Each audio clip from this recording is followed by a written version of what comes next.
आजकल social media का जमाना है, सो आम आदमी से लेकर हर छोटे बड़े सेलिब्रिटी भी इसका जमकर उपयोग कर रहे हैं। सभी को अपने मन की बात कहने का यह एक बेहतर प्लेटफॉर्म भी है।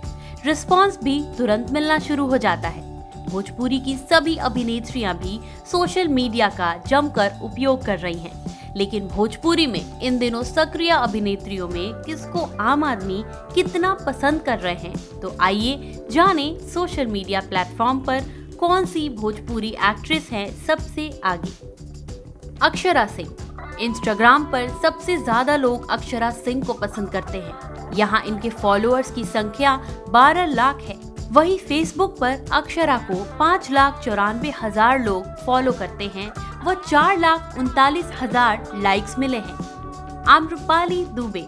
आम्रपाली दुबे को इंस्टाग्राम पर 9,66,000 लोग फॉलो करते हैं और फेसबुक की बात करें तो आम्रपाली दुबे के कई अकाउंट फेसबुक हैं, पर कोई भी वेरीफाइड अकाउंट नहीं है।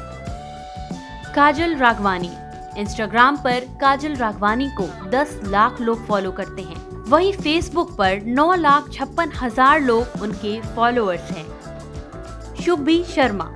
इंस्टाग्राम पर शुभी शर्मा के 6,80,000 फॉलोअर्स हैं और उनके फेसबुक पेज को 4,95,000 लाइक्स मिले हैं। रानी चैटर्जी। इंस्टाग्राम पर 5,63,000, फेसबुक पर 4,51,000 फॉलोअर्स हैं। अंजना सिंह। अंजना सिंह को इंस्टाग्राम पर 5,55,000 लोग फॉलो करते हैं। इनके फेसबुक पेज पर 3,48,000 से ज्यादा लाइक्स हैं। तो आपने देखा इन एक्ट्रेसेस के नाम जो सोशल मीडिया पर सुर्खियां बटोरने में रहती हैं सबसे आगे। इन्हें कैसे अपने आप को चटपटी खबरों में बनाए रखना है ये बखूबी जानती हैं। और हम भी जानते हैं हमें कैसे आपको आपके पसंदीदा सितारों से जोड़े रखना है। तो उनसे जुड़े रहने के लिए बने रहें हमारे साथ।